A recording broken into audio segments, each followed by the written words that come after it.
Hello and welcome back to Typical City. I hope everyone enjoyed their Christmas holidays and all that, but we're done with that. Bored of that now. Bored. Premier League football is back. It's back and it means business because we've got Everton and it's a grim, hostile, grimy, gritty game that we've got at Goodison Park. It's a 8:15 kickoff.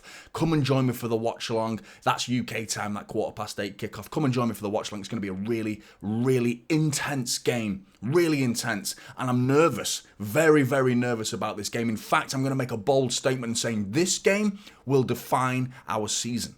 I am that bold, and I'm not mincing my words there. I'm not trying to pull up clickbait or anything along those lines. I really, really believe that this is a statement game for Manchester City because of the FIFA Club World Cup win. You come back and you hit the ground running, and you start winning Premier League games again, you'll strike the fear right into the souls of all our title rivals. I promise you, we will. We absolutely will. But you drop points in your first taste back to Premier League football, they'll smell blood. They will smell blood and they'll sense that Manchester City are not quite firing on all cylinders this season, and we need to prove the doubters wrong. This is the perfect game to do it. It's a really ugly game, so it's not quite ideal in terms of proving it, but it's the perfect opportunity to prove that that was a game that most people are considering as a potential banana skin for Manchester City, a real problem. With Everton got that 10-point deduction, they've got the wind behind their sails now, they've got momentum in attitude, the siege mentality, the us against the world mentality that we like to try and muster up as City fans and City as a club. Everton have got that in abundance right now. And that's a fear factor for anyone going to Goodison Park that's going to create a toxic, hostile environment to come and try and play some good football in, because they were so unlucky against Spurs. Really, really unlucky. And we can go there and dominate the ball, but they created, I think it was about 18 shots to Spurs 13. So they were creating chances at the Tottenham Hotspur Stadium and were incredibly unlucky to not get even a point minimum, a minimum of a point against Spurs. Really unlucky to not get at least a point. Should have won the game effectively. And I'm nervous. Sean Dyche has got them playing. He has got them energy levels. You've seen the training regimes that he's introduced to Everton's squad. He gets them playing and working hard. And they've got a really hard grafting, physical, as well as quite a nice bit of technicality in their midfield as well. With Andre Gomez, who came back, subbed on in the 24th minute against Spurs with Idrissa Gueye going off injured. I doubt Idrissa Gueye is going to come back into the fold, even if he's a doubt for the game. But even if he isn't a doubt and he's fit, I would stick with Gomez because he came on and had an absolute worldie against Spurs. Got himself a goal, had a VAR assist ruled out as well, and he was pulling strings left, right and centre throughout that game. And his physical presence, as well as his technical assurances on the ball, was a force for Everton, was a real force for them. And it scares me. It scares me going into this game, going up against Gomez and likely Onana sitting in defensive midfield. That power and pace and physicality that we're going up against we require Rodri, put it that way. We need Rodri in this game. Because Sean Dyche has not got these technical players just playing some decent football. He's got them working their socks off like you wouldn't believe. Like you wouldn't believe. But Sean Dyche himself hasn't got the greatest record against Pep Guardiola. He's lost 12 in 13 attempts to try and beat Pep Guardiola. In fact, Everton themselves have only won 1 in 20 Premier League games against City. So form, head-to-head form, and that factor, if you believe in such a thing, is very much landing on the side of Manchester City. We are very much in favour in that regard, but I don't read too much into that. Looking forward, I think last decade of these two clubs are very, very different, and the current form of the last 6-7 weeks of Manchester City versus the current last 6-7 weeks of Everton, it's a close game. I think it's going to be a really tight game. It's going to be a really exciting game, one that City need to turn up prepared to fight. And without Rodri, I don't think we have enough fight. We've seen Rodri's fight this season, and I think he's got enough fire in the belly to prove that he's not done with a treble. He isn't resting on his laurels, as Rodri's attitude's been really good, almost too good. We saw it against Forest. His fire in the belly overspilled. He went overboard with his attitude being so determined and got himself a silly red card, getting caught up in a fight and headbutting his way into a red card situation. And that's been incredibly costly for Manchester City going into the games following Rodri's suspension. It's been a killer blow, a real blow to Manchester City, and losing him to an injury, which thankfully, straight out of the horse's mouth, Rodri himself says he's not injured. We'll have to wait and see. This preview is done before Pep Guardiola speaks, so take this with a pinch of salt just in case Pep comes into his pre-match press conference and says, nope, Rodri's injured, which would be a devastating blow. And personally, I think with Rodri, we win the game. Without Rodri, we lose this game. I really think it is as simple as that because of the value and the importance of Rodri in this team. We've proven we can win games without Haaland. We've done that numerous times since he arrived. Without Rodri, though, we are a completely different outfit, and it scares me how poor we look without him and how susceptible we are to silly results without him. And I mean, hopefully he's fit. Doku, let's go through the team news. In fact, Doku, Haaland and De Bruyne are all potentially available to return to this game. I think Haaland is very much closer than the rest of the other two because Doku's injury was a muscle one, and his explosiveness requires a certain degree of care for his muscles more than other players because, you know, he's so powerful with his movements. You need to be careful of that. De Bruyne, who's not kicked a football competitively since August, you expect him to be thrown straight into the deep end in a starting 11 away at Goodison Park? Can't see it. Can't see it happening, to be honest. I feel like the best case scenario is Haaland starts. I have a feeling with him being fully fit, young, fresh, I feel like he's got rested and he's raring to go. That's the reports coming out of the City training camp that Haaland is raring to go. I feel like he could start in this game.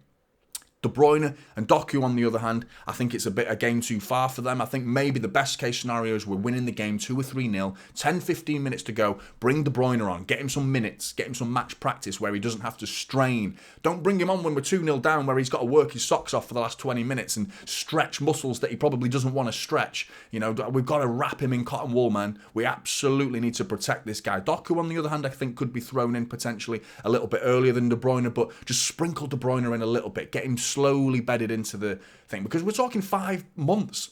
He hasn't kicked a ball since August. That's a huge amount of time that he's not played competitive football. And there's training matches and then there's real matches, crossing the white line in a stadium matches, and you go the extra mile, that extra 2%, you stretch those muscles a little bit more on match day compared to what you do in training. All players do that. All players do that. And we've seen De Bruyne get back to match fitness within our training environment with the physios and the medical staff and his teammates.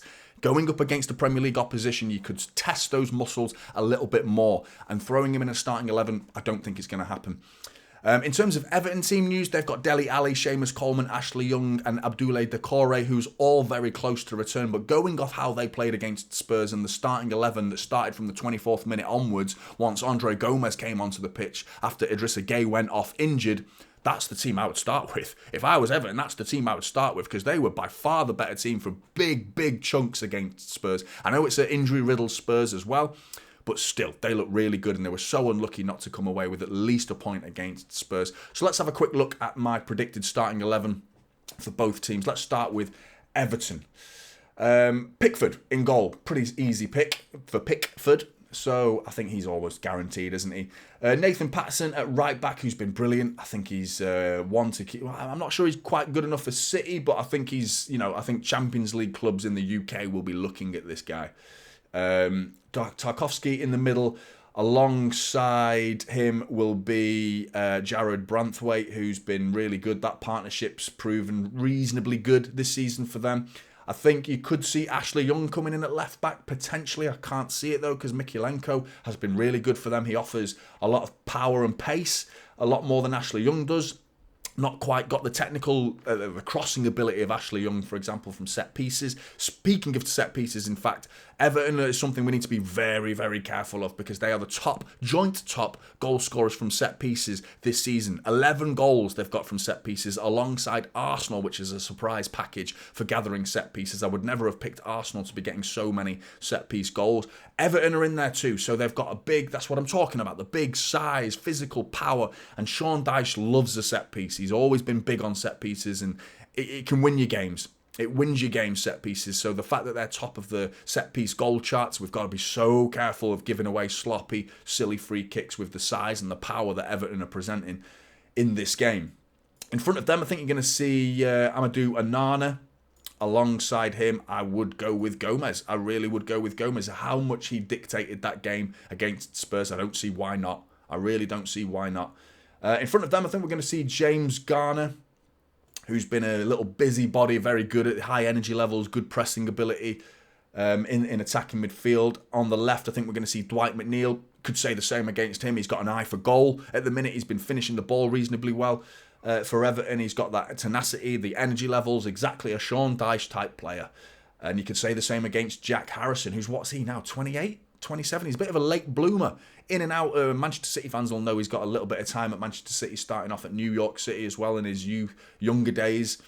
And he's worked his way in. What has he been? Leeds, Middlesbrough, and now at Everton. Now is the time for him to shine. A little bit late into his career, but we've seen late bloomers like him before, and he's playing reasonably good football for Everton as well. So I can see Jack Harrison starting on the right, and Calvert-Lewin, who is a very typical number 9, one of the main players that we need to be mindful of when it comes to set pieces because of his aerial ability. And that long ball up to him, his ability to bring it down. Ruben Diaz has got a battle on his hand, and it's a really tough task.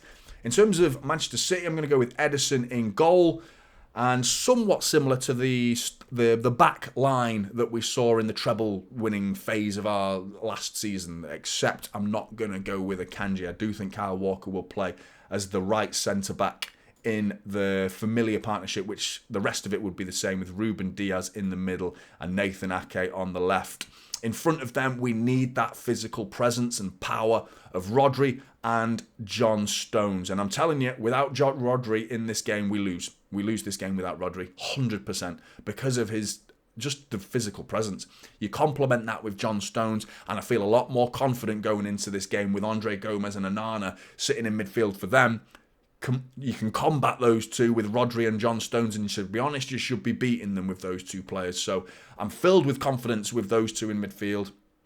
You remove either John Stones and Rodri, you put a Kovacic in there, who's been brilliant. He's been brilliant, but he's not quite the physical aspect, is he, of Rodri and John Stones together. And I think we need that. We need to be prepared to fight in this game. It isn't going to be all technical. It's going to be an ugly game. And those two players can play that side. They don't mind the ugly side of the game.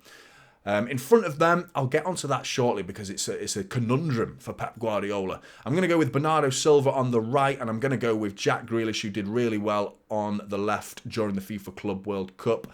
I think Phil Foden will be starting in the middle, so that's one of the front two of the middle box that Pep likes to have that I think is a little bit easier to pick for Pep Guardiola.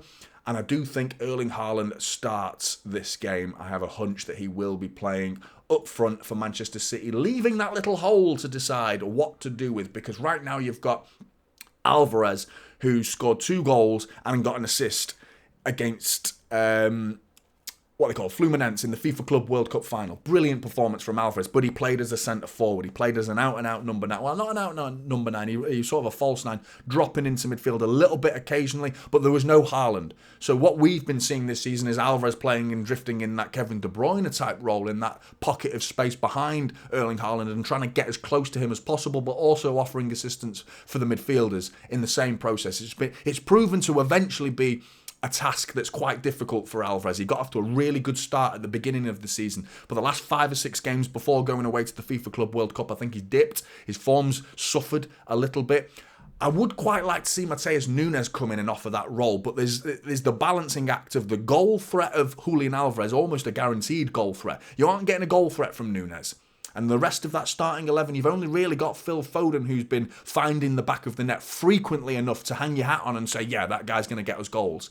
Other than that, you've got Erling Haaland. The rest of the team, there's not that many goals in it. You know, if you don't put Alvarez in that starting, where are the goals coming from?